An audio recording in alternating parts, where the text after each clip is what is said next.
अस्सलाम वालेकुम नाजरीन, मैं हूं जिल्ले हैदर और इलेक्शन 2024 8 फरवरी खत्म हो चुका है और नताइज भी तकरीबन आ गए हैं और बहुत से लोगों को ताफुजात हैं इस नताइज पे। लेकिन जैसा कि हमने पहले भी अपने वीडियोस में आपको बताया, जो हमारी एक रिसर्च थी, जो हमारी एक ऑब्जर्वेशन थी ऑन फील्ड, कि पीटीआई जो है वो भारी अक्सरियत से जीत जाएगी, सो ऐसा ही हुआ। इस वक्त जो है पीटीआई क्योंकि आजाद हैसियत से लड़ रही थी इलेक्शन, उनको इजाजत नहीं मिली थी इंट्रा पार्टी इलेक्शन की वजह से, तो उनके मुख्तलिफ कैंडिडेट जो इलाकों में खड़े हुए थे उनके इंतखाबी निशान भी मुख्तलिफ थे। लेकिन उसके बावजूद अब तक की जो इतलात है 265 में से 99 नशिस्तें जो है वो पीटीआई जीत चुकी है एज आजाद हैसियत से जो उनके कैंडिडेट खड़े हुए थे। इसी तरह 71 सीटों पर नवाज शरीफ साहब खड़े हुए हैं, यानी कि पाकिस्तान मुस्लिम लीग नून है, और पीपल्स पार्टी ने भी तीसरे नंबर पे नशिस्तें हासिल करी हैं। एमकेएम ने अब तक जो है वो 16 नशिस्तें हासिल कर चुकी है, एमकेएम एनए की। इसी तरह अगर हम सूबाई सतह बात करें तो पंजाब में मुस्लिम लीग नून जो है वो उसकी पोजीशन बेहतर है, दूसरे नंबर पे पीटीआई आजाद हैसियत से है। इसी तरह सिंध ने क्लीन स्वीप तकरीबन किया है पाकिस्तान पीपल्स पार्टी ने, और उसके तकरीबन 84 से जायद कैंडिडेट सूबाई असेंबली के सिंध असेंबली में वो जीत चुके हैं। दूसरे नंबर पे 22 से ज्यादा सीटें जो हैं वो एमकेएम ले चुकी है, और इसी तरह पीटीआई के सिंध से बहुत कम कैंडिडेट आए। नाज़रीन, इलेक्शन का नतीजा आ चुका है। खान और उसके खिलाड़ी जो है वो जीत चुके हैं आजाद हैसियत से। बड़ी पाबंदियां थी उन पे, कंपेन चलाने पे, इमरान खान की तस्वीर लगाने पे, इमरान खान का नाम लेने पर, पाकिस्तान तहरीक इंसाफ का प्लेटफॉर्म यूज करने पर। बहुत पाबंदियों के बावजूद पूरी की पूरी जो एस्टेब्लिशमेंट है वो अगेंस्ट थी पीटीआई के। लेकिन उसके बावजूद जो हमने देखा 8 फरवरी को लोग खुद से अपने घरों से निकले हैं, उन्होंने खिलाड़ियों पे एतमाद किया है, उनको वोट कास्ट किया है। इमरान खान की अपील पे तमाम के तमाम लोग जो है, यंग जनरेशन, यूथ खास तौर पे, वो घरों से निकली है और उन्होंने वोट कास्ट किया और कप्तान को एक मरतबा फिर उसका सर जो है वो फख्र से बुलंद कर दिया। नाज़रीन, अब हम बात करते हैं धांधली की। कराची की अगर हम बात करें तो कराची में मेरे पास अल्फाज नहीं है कि कराची में किस तरह की धांधली की गई कि जिसका तस्वुर भी नहीं किया जा सकता। जो वोट डाले गए, जिनके कैंपों पे रश था, उनके वोट कम हो गए। अगर हम क्लिफ्टन की बात करें तो खुर्रम शेर जमान, कराची का इलाका क्लिफ्टन, खुर्रम शेर जमान पीटीआई के प्लेटफॉर्म से खड़े थे। उनके मुकाबले में पीपल्स पार्टी के मिर्जा अख्तियार बेग और एमकेएम के डॉक्टर फारूक सत्तार खड़े थे। उस वक्त शाम तक जो रिजल्ट आया है, जो फॉर्म 45 आया है, उसमें खुर्रम शेर जमान की अक्सरियत जो है वोटों की, वो तकरीबन 50,000 से तजावुज कर चुकी थी। लेकिन जब रिजल्ट आया तो उनका नंबर तीसरा था। फारूक सत्तार को वोट जो है बहुत कम मिले, 400-500 वोट उन्होंने एमकेएम के प्लेटफॉर्म से लिए। मिर्जा अख्तियार बेग, जिनकी अपनी वहां पे कोई हैसियत सियासी नहीं है, हमेशा खड़े होते हैं, हार जाते हैं, इस दफा उन्होंने बहुत ज्यादा वोट लिए, जो कि तमाम रहने वालों के लिए बड़ा शॉकिंग रिजल्ट था और ये रिजल्ट इस तरह का नहीं आना चाहिए था। जिसने भी ये रिजल्ट प्लान किया है उसने बहुत ही भोंडा प्लान किया है, बहुत ही गलत प्लान किया है। इसी तरह किमाड़ी से कादिर पटेल साहब को जितवा दिया गया जबकि वो मुसलसल हार रहे थे। इसी तरह एमकेएम की बहुत सारी सीटों पे एमकेएम पाकिस्तान जो है वो हार रही थी। गुलिस्तान जौहर गुलशन जो कि एनए 236 था, जहां से आलमगीर खान फिक्सिट वाले खड़े हुए थे, वो 1.5 लाख से ज्यादा की लीड पे जीत रहे थे। लेकिन उसके बाद जब रिजल्ट आता है तो उनका तीसरा और चौथा नंबर भी नहीं था। तो इस तरह के रिजल्ट जो है वो बनाने वाले ने बहुत ही भोंडा इस स्टेट के साथ, इस रियासत के साथ मजाक किया है, लोगों के वोट के साथ मजाक किया है। इस वक्त हम यहाँ पे किसी पार्टी को फेवर देने नहीं आए, ना ही किसी पार्टी के खिलाफ बात करने आए, लेकिन हम वो बात कर रहे हैं जो कि ग्राउंड रियलिटी है, ग्राउंड पे जो हकीकत थी वो हम आपको बयान कर रहे हैं कि लोगों ने वोट दिया और इमरान खान को वोट दिया, पीटीआई को वोट दिया, उनके कैंडिडेट आजाद हैसियत से खड़े थे, उनको वोट दिया। लेकिन कराची में जिस तरह के नताइज तब्दील किए गए, उससे खुदा ही याद आ गया। और शायद जिन लोगों ने ये प्लान किया, प्लान करवाया, उनको थोड़ा सा देखना चाहिए था कि कम से कम पीटीआई के मुकाबले में ऐसे लोग लेकर आते जिनको लोग वोट कास्ट करते। 19-20 के फर्क से चेंज किए जा सकते थे, 19-20 के फर्क से आप चीजें चेंज कर सकते थे, लेकिन इस तरह की चेंजिंग जो है वो आपकी अपनी बदनामी भी हुई है और रियासत की बदनामी भी हुई है। इंटरनेशनल सतह पे भी अगर आप देखें तो जो दुनिया में इमरान खान की पब्लिसिटी हुई है इस हवाले से वो अनबीटेबल है। रशिया के अखबार ने भी लिखा है कि इमरान खान की तस्वीर लगा के उन्होंने कहा कि ये इमरान खान वो शख्स है पाकिस्तान का जिसको आप इलेक्शन से आउट तो कर सकते हैं, इलेक्शन से हरा नहीं सकते। इसी तरह ब्रिटिश अखबारों ने भी लिखा है कि इमरान खान दुनिया में कहीं भी खड़े हो जाए वो जीत जाएंगे। इसी तरह पड़ोसी मुल्क और हमारा मुखालिफ मुल्क है इंडिया, उसने भी इस तरह की बातें करी हैं कि इमरान खान को हराने के लिए पूरी मशीनरी जो है वो लगा दी गई है, लेकिन उसके बावजूद भी नताइज चेंज नहीं कर सके। लेकिन कुछ जगहों पे नताइज चेंज किए गए। सिंध में नताइज जिस तरह चेंज किए गए हैं वो नाकाबिले बयान और बर्दाश्त है। ऐसा नहीं करना चाहिए था।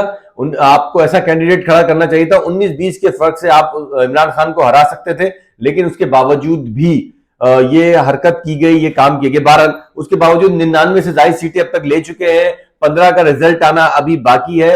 जो जराये बता रहे हैं कि आजाद हैसियत के जो कैंडिडेट हैं वो 110 नशिस्तों तक जाएंगे। नवाज शरीफ साहब ने बिला वजह एक तकरीर कर दी रात को और उन्होंने कहा कि भाई हम तमाम लोगों को बुलाएंगे, जबकि उनकी सीटें आजाद कैंडिडेट से आधी भी नहीं थी। और उस वक्त वो खड़े हो गए और उन्होंने कहा कि हम आसिफ अली जरदारी साहब से रिक्वेस्ट करते हैं, मौलाना फजलुर रहमान से रिक्वेस्ट करते हैं, डॉक्टर खालिद मकबूल से रिक्वेस्ट करते हैं। भाई आप रिक्वेस्ट करने वाले कौन हैं? आप क्यों रिक्वेस्ट कर रहे हैं? आप जब इस पोजीशन में नहीं है हुकूमत बनाने के तो आप ना बनाएं। इस मुल्क का बेड़ा गर्क मत करें। ये मुल्क पहले ही तबाही पर है। मियां साहब ने इस मुल्क को आपको जरूरत क्या है? आप अपोजिशन में बैठे, आप अच्छे काम करें। जो भी गवर्नमेंट बना रहा है, जिसकी अक्सरियत है उसको गवर्नमेंट बनाने दें। और आप जो कल तक चंद घंटे कबल तक एक दूसरे को गालियां दे रहे थे, बल्कि तकरीर से चंद लम्हे कबल अता तारड़ ने बिलावल भुट्टो जरदारी को बहुत बातें सुनाई। उनको कहा कि हम आपको कराची वापस भेज देंगे। आज कराची वापस भेजने के बाद आपने मज़ाकरात के लिए उनको वापस कराची से बुला लिया कि आ जाए मज़ाकरात कर ले, बैठ के हुकूमत करते हैं, इमरान खान के खिलाफ आते हैं। अक्सरियत इंडिपेंडेंट की है, उनको इक़्तिदार में आने दें, उनको असेंबली में बैठने दें, उनको काम करने दें। जब अवाम ने उन पर एतमाद किया है तो आप कौन होते हैं 4-5 लोग मिलकर हुकूमत बनाने वाले? फिर आपस में आप लड़ेंगे, 1.5 साल के बाद फिर हमें कहा जाएगा भाई वोट डालें। तो ये लोग, जो लोग ये प्लान कर रहे हैं, एस्टेब्लिशमेंट की तरफ भी मेरा इशारा है कि जो लोग ये प्लान कर रहे हैं वो कम से कम ऐसा प्लान तो करें जो इस मुल्क और इस रियासत के लिए सूदमंद, फायदेमंद हो। अब आज जो है इमरान खान से तमाम कैंडिडेट मिलेंगे, इजलास हो रहा है, लेकिन जो हमारे जराए वो बता रहे हैं कि पाकिस्तान तहरीक इंसाफ यानी कि इमरान खान जो है वो या तो मुस्लिम लीग, ज़ियाउल-हक की जो मुस्लिम लीग है, क्योंकि एक पार्टी को सपोर्ट करना असेंबली में आने के लिए जरूरी है ताकि उनको मखसूस नशिस्तें मिल जाए, तो उनके पास 2 ऑप्शन है। या तो मजलिस वहदतुल मुस्लिमीन MWM की एक सीट पारा चनार से, या तो उनके प्लेटफॉर्म से ये असेंबली में जाए और तमाम अपना कैंडिडेट वजीर आजम बनाए और जो है तमाम इन लोगों का मुकाबला करें जो कि कई सालों से इस मुल्क पर काबिज हैं।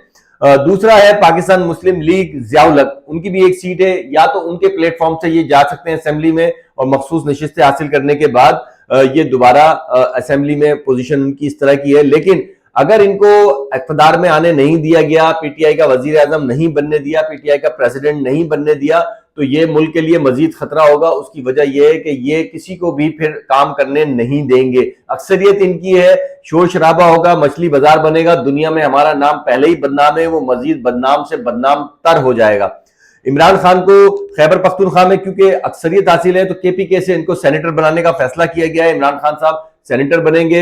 इसके फौरन बाद इंट्रा पार्टी इलेक्शन कराया जाएगा। इंट्रा पार्टी इलेक्शन कराने के बाद PTI दोबारा अपनी फॉर्म में आ जाएगी, बल्ले के निशान पे आ जाएगी और ये तमाम के तमाम जो लोग हैं एक सीट से ड्रॉप करके ये दोबारा एक कैंडिडेट को, इमरान खान या किसी और को, पार्टी में कोई सीट विड्रॉ करेंगे और इनको दोबारा से इलेक्शन में हिस्सा लेंगे। लेकिन मेरी इस वीडियो बनाने का मकसद यही है खुदारा कि जो इख्तिदार में है, जो इख्तिदार में आना चाहता है, जो इसके काबिल है, जिसने इतनी सीटें ली हैं, उसको इख्तिदार में आने दें। उसके लिए रुकावट ना बने, दोबारा से खिचड़ी ना बनाए, दोबारा से ऐसे इजलास ना बुलाएं, दोबारा से आजमाए हुए लोगों को ना आजमाएं और उनको हुकूमत करने दें। जिन्होंने सीट ली है, जो अक्सरियत में है, उनको आने दें।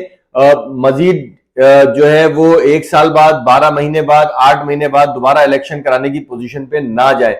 नवाज शरीफ साहब को भी सोचना चाहिए कि वो इतनी कम सीटों पे, 70 सीटों पे वो मुख्तलिफ लोगों को मिला के हुकूमत बनाने का ख्वाहिशमंद है। आखिर ऐसी क्या ख्वाहिश है उनको आखिर कभी तो वो कहते हैं कि मुल्क का बेड़ा गर्क हो गया, अब वो बेड़ा गर्क को कैसे, वो बेड़ा निकालेंगे कैसे? मेरी तो ये समझ में नहीं आ रहा कि नवाज शरीफ साहब जो इतने साल, हर थोड़ी देर बाद वो मुल्क से बाहर चले जाते हैं, बीमार हो जाते हैं, तो वो अगर इस दौरान इख्तिदार में आने के बाद दोबारा बीमार हो गए, उनके पैटलेट्स जो गिर गए, तो उसके बाद फिर क्या होगा? इस मुल्क की भागदौड़ कौन संभालेगा? तो अकल के नाखून लें तमाम वो लोग जो कम सीटें लिए हैं, कि वो इंडिपेंडेंट का साथ दें, उनको इख्तिदार में आने दें, क्योंकि अवाम ने उन पर एतमाद किया है। उन अवाम के एतमाद को ठेस ना पहुंचाएं, उनको धोखा ना दें। पीटीआई के भारी अक्सरियत से जीती है, आजाद उम्मीदवार की हैसियत से सबको पता था। आपने बहुत कोशिश करी प्लेटफॉर्म छीनने की, निशान छीनने की, लेकिन उसके बावजूद पीटीआई इख्तिदार में आई, तो उसके सीटें जीती हैं, तो उसके मैंडेट की कदर करें। और अब आइंदा आने वाले घंटे बहुत अहम है, जिसमें फैसला किया जाएगा कि क्या दोबारा वही टोला इख्तिदार में आता है मिलके, जो कल तक एक दूसरे को गालियां दे रहे थे, एक दूसरे के फांसी पे लटकाने की बात कर रहे थे, एक दूसरे की करप्शन बेनकाब कर रहे थे। जलसों में नवाज शरीफ कहते थे कि जरदारी ने सिंध को दिया क्या है, सिंध तबाह है, हम आएंगे तो उसको, सिंध को पंजाब जैसा बना देंगे, लाहौर जैसा बना देंगे। आज आप उन्हीं से मिलने की कोशिश कर रहे हैं जिन्होंने सिंध में कुछ नहीं किया। इसी तरह मौलाना फजलुर रहमान को कभी डीजल कहा जाता है, कभी कोई चीज कहा जाती है, लेकिन आज उनकी अगर 1 या 2 सीटें हैं तो उनसे मिलने की ख्वाहिश का इजहार किया गया है। तो खुदारा ऐसा ना करें, इस मुल्क को बचा लें, इस मुल्क को बचा लें। जो बचाने के दावे करते हैं कि हम इस मुल्क को बचाने वाले हैं, उनसे भी यही दरखास्त है कि वो इस मुल्क को बचाने के लिए कम से कम ऐसे लोगों को इख्तिदार में लाएं। और कराची में जिस तरह की करप्शन की गई है वो नाकाबिले बयान है, वो नाकाबिले बयान है। वो जिसने भी ये की है, ये करवाई है, ये बहुत गलत काम किया है, और इसका नतीजा आपको आइंदा भुगतना पड़ेगा। इसके साथ ही मुझे इजाजत दें। अल्लाह हाफिज।